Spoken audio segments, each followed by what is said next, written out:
Good morning বন্ধুরা, বং সুস্মিতাস লাইফস্টাইলে তোমাদের সকলকে অনেক অনেক স্বাগত জানাচ্ছি। তোমরা যে যেখান থেকে ভিডিওটা দেখছো না কেন তাদের সবাইকে কিন্তু অনেক অনেক ভালোবাসার অনেক অনেক ধন্যবাদ। চলো তাহলে ভিডিওটা শুরু করা যাক।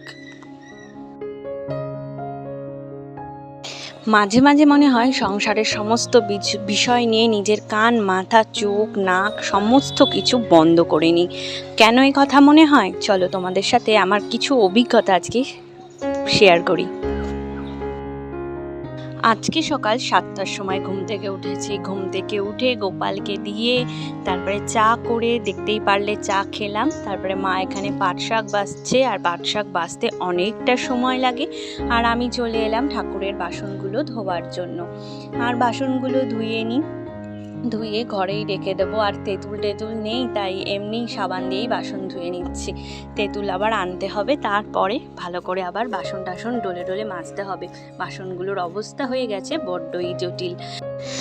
সংসারের সমস্ত কাজ সময় মতো করার পর, মেয়েকে দেখাশুনো সময় মতো তার যত্ন করার পরও যদি সকলের কাছ থেকে কোনো সময় ভালো কথা না শুনতে পাওয়া যায় বা কারোর কাছ থেকে সেই অ্যাপ্রিসিয়েশনটা বা সেই সম্মানটা না পাওয়া যায়, তখন না এর থেকে অনেকটাই মন উঠে যায়। আর আমি আগাগোড়াই সংসারের অনেক বিষয়ে মাথা নিজের ঘামাই না, আর ইচ্ছাও করে যে কোনো বিষয় যাতে আর না নাক গলাই, আর নিজের মতো থাকার চেষ্টা করি। তো সেটাই করি সব সময়, কারণ করেও নাম পাওয়া যাবে না, আর না করেও নাম পাওয়া যাবে না। কি বলবো, আর আমার ভাষা আসে না। তো যাই হোক, এক এক করে তো ঠাকুরের বাসন মেজে ঠাকুরের বাসনটা রেখে এলাম। আর এই দিকে হচ্ছে একটু জামা কাপড় কাচ্ছি। আমরা সংসারের পেছনে যতটাই সময় ব্যক্ত করি না কেন, তার কিন্তু কোনো প্রতিদানই ফেরত আমরা কোনো সময় পাই না। আর জামা কাপড় মেলে ননদ চলে এলো জামা কাপড় মেলতে। আর আজকে ওয়েদারটা খুব ভালো ছিল, কারণ সকলেই বলছিল নাকি সোমবার থেকে বৃষ্টি হবে। সকাল থেকেই দেখছি একটু মেঘলা ওয়েদার, চারিদিকে হাওয়া টাওয়া দিচ্ছে সুন্দর। তো দেখা যাক বৃষ্টি আদৌ হয় নাকি। যদি বৃষ্টি হয় তাহলে একটু স্বস্তি আর কি। প্রচণ্ড কষ্ট এই গরমে হচ্ছে, সত্যি কথা। আর ঘরে যতই পাখা থাকুক, এসি থাকুক, যাই থাকুক না কেন, সবসময় তো আর এসি চালিয়ে বা পাখা চালিয়ে বসে থাকা যায় না। ঘরের সংসারের যাবতীয় কাজ থাকে যা সারাদিন করতে হয়, তার জন্য হয় বড্ড কষ্ট গরমে। আর এইদিকে ওপর থেকে এসে তো আমি রান্নাও বসিয়ে দিলাম। কিছু পান্তা ভাত আছে, তার জন্য আলু ভাজা মা কেটে রেখেছে। তো আলু ভাজাটা এবার চাপাবো, আর তার সাথে আজকে বানাবো একটু বাটার দিয়ে কলা দিয়ে একটা স্যান্ডউইচ। তো সেটাও তোমাদের সাথে শেয়ার করব। আর আমার হাজবেন্ড আজকে দেখলাম একটা পাউরুটি এনেছে।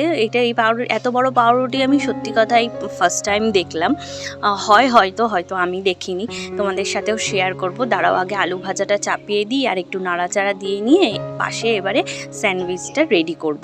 চলো তোমাদের সাথে গল্প করতে করতে আজকে আমার ছোট্ট একটা রেসিপি তোমাদের সাথে শেয়ার করি। আর আমার এই টুকটাক টিফিনের খাবারগুলো বানাতে বড্ড ভালো লাগে, জানো তো। চলো, গ্যাস জ্বালিয়ে নিয়েছি, তাড়াতাড়ি প্যানটা গরম করতে বসিয়ে দিই। এটা কিন্তু তোমরা যে রুটি ছেঁকনি হয় তাতেও কিন্তু ছেঁকতে পারো। তো আমি কিন্তু এভাবে প্যানেই ছেঁকছি। আর এইদিকে দেখো পাউরুটিটা কত বড়। এই পাউরুটির এই একটা পাউরুটি আর তার সাথে আরেকটা পাউরুটি কিন্তু করলে আর কোনো কিছু দরকার পড়ে না। এই দুটো পাউরুটিতেই কিন্তু পেট ভরে যাবে, তার জন্য 4-5টা পাউরুটির দরকার পড়ে না। তো পাউরুটিটা এপিট ওপিট করে ভালো করে সেঁকে নেব। আর যে কোনো, আমি মনে করি যে কোনো স্যান্ডউইচ হোক, যে কোনো বাটার পাউরুটি হোক, করার আগে পাউরুটিটা সেঁকে নিলে কি হয়, তার নরমাত্মটা অনেকটা কেটে যায় আর খেতে ভালো হয়। আর এবার একটু বাটার নিয়ে এপিট ওপিট ভালো করে দিয়ে দেবো। এইটুকু বাটারে কিন্তু হবে না, বাটারটা লাগে একটু বেশি, যেহেতু পাউরুটিটা অনেকটা বেশি। তার জন্য বাটারটাকে এপিট ওপিট ভালো করে পাউরুটির মধ্যে দিয়ে পাউরুটিটাকে ভালো করে সেঁকে নেব, একদম ব্রাউন করে। তো পাউরুটিটাকে দেখো ভালো করে বাটার দিয়ে সেঁকে নিচ্ছি।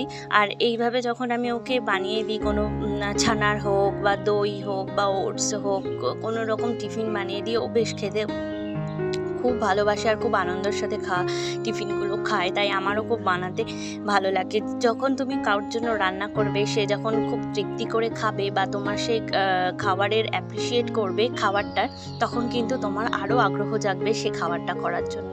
তেমনি সংসারের কাজবাজ একই প্রকার, জানো তো। কেউ যদি তোমার কাজের একটু অ্যাপ্রিসিয়েট করে তখন তোমার মনটা আরও ভরে ওঠে এবং আরও মনে হয় যে সুন্দর সুন্দর মন দিয়ে যত্ন করে ভালোবেসে আমরা সংসারের কাজগুলো করি। যখন সেটা না হয় তখনই কিন্তু আর ইচ্ছা করে না সেক্ষেত্রে।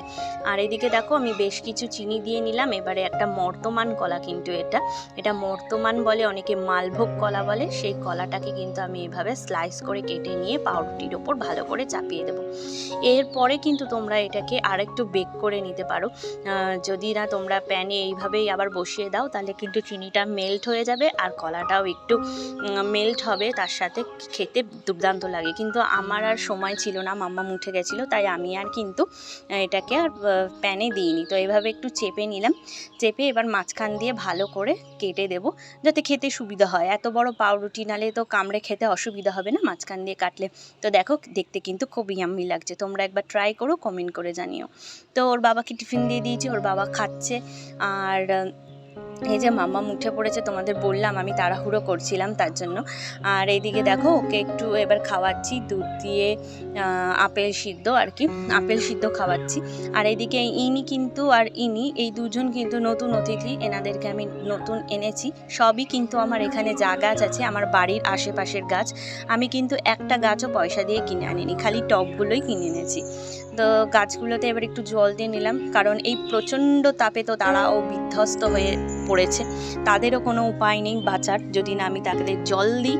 তো তাদেরকে একটু জল খাইয়ে নিই সকাল সকাল, যাতে তারা তরতাজা থাকে। যেমন নিজেরা টিফিন করেছি সকালবেলায়, তাদেরও তো একটু টিফিনের ব্যবস্থা করতে হবে। আর যেহেতু সুন্দর একটা হাওয়া দিচ্ছে না, এই গাছের পাতাগুলো কি সুন্দর নড়ছে, দেখো কি ভালো লাগছে এই জায়গাটা বসে থাকতে। ছাদের হালকা একটা হাওয়া এসে পড়ছে গাছগুলোর ওপর, আর গাছগুলোও কিন্তু বেশ ভালো মজা সে আছে আজকে, খুব ভালো আছে। ওদেরও আজকে খুব মজা, সুন্দর হাওয়া দিচ্ছে, তাই না? ওরাও তো গরমে এই ঠাটা পোড়া রোদে কষ্ট পায়, যতই ঘরের মধ্যে থাকুক তাও এই টিনের গরমটা পায় বেচারা। তাও চলে এলাম এবারে আমরা মাছলি নিয়ে। আজকে হবে কাতলা মাছ, সেই যে রবিবারের আনা মাছ এখনও রয়েছে। যেহেতু আজকে সোমবার, মানে একটা গোটা মাছ আনলে সেটাকে দুদিনে আমরা খেতেই পারি, একদিনেই কিন্তু আমরা খেয়ে নিই না, এতটাও ভুক্কর আমরা নই। তো যাই হোক, একটু নুন আর হলুদ দিয়ে ভালো করে মাছটা মেখে নেব। আমি যত শুরুতে সিরিয়াস থাকি, আমি কিন্তু লাস্টে এসে খুব ফান হয়ে যাই, ফান লাভিং হয়ে যাই। তোমরা কমেন্ট করে জানিও আমার ব্লগগুলো এখন তোমাদের কেমন লাগছে, জানালে কিন্তু খুব খুশি হব। আর এখানে কানকোটা রেখেছিলাম, তারপরে মা বললো কানকোটাকে সরিয়ে দিতে, কেউ খায় না। সত্যি কথা বলতে আমিও কানকো খাই না, কিন্তু প্রথম মা বলতো কানকো ফেলবে না, ভালো করে ধুয়ে রাখবে, তাই আমি ধুয়ে রেখেছিলাম। এখন বাদ দিয়ে দিতে বললো, আবারও বাদ দিয়ে দিলাম। যেমন বলবে আমি সেমন চলবো, এটাই হচ্ছে আমার ফান্ডা লাইফের। তো যাই হোক, সংসারের ক্ষেত্রে আর কি, বাদবাকিটা নিজের লাইফের জন্য কিন্তু আমি সবসময় নিজেই ডিসিশন নিই। আর এদিকে মাছগুলোকে ছেড়ে দিয়েছি, ওরা ঠান্ডায় ছিল, ভালোই ছিল, কিন্তু এই যে তেলে দিয়ে তো ওদের আমি একদম উল্টে পাল্টে লাল করে একদম কড়া কড়া করে ভেজে নিয়ে চলে এসেছি আমার এই বিছানায়। আর এই বিছানার চাদরটা যে কি বাজে আমি তোমাদেরকে কি বলবো। চাদরটা কিন্তু দিয়েছিল, গিফটে পেয়েছিলাম।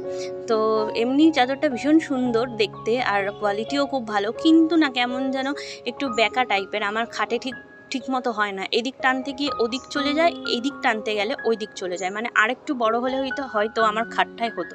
আমার খাটটা না মানে 6-7-এর থেকেও আমার মনে হয় বড় লাগে, কেন কি জানি। কিং সাইজ খাট কিন্তু তাও অনেকটা বড় লাগে। ডাবল বেডশিট আনলে তাহলে গিয়ে একটু ভালো করে হয়।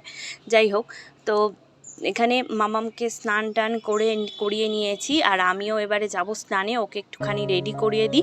আর আজকের ব্লগটা তোমাদের সাথে এইটুকুই শেয়ার করতে পারলাম। গরমে প্রচণ্ড কষ্ট হচ্ছে, আর সেরকম কিছু আজকে রান্নাবান্নাও হয়নি, যার জন্য তোমাদেরকে ছোট্ট ওই স্যান্ডউইচের রেসিপিটাই দিলাম। আর আমি জানি তোমরা আমার ভিডিওটা দেখছো, প্লিজ লাইক শেয়ার সাবস্ক্রাইব করো, তোমাদের বন্ধুদের সাথে শেয়ার করো। আর কেমন লাগছে আমার ব্লগগুলো অবশ্যই জানিও, আর জানালে কিন্তু আমি ভীষণ খুশি হব। তোমরা আমার ব্লগটা দেখো, তার জন্য অনেক ধন্যবাদ, অনেক ভালোবাসা। তোমরা এইভাবে পাশে থেকো বন্ধুরা, সাথে থেকো। আর মামামকে দেখো একদম ফ্রেশ করিয়ে, চান করিয়ে, ওকে একটু ময়শ্চারাইজার লাগিয়ে দিয়ে কিন্তু একদম রেডি। চলো বাই বাই, অন্য একটা ব্লগে খুব তাড়াতাড়ি দেখা হবে, বাই।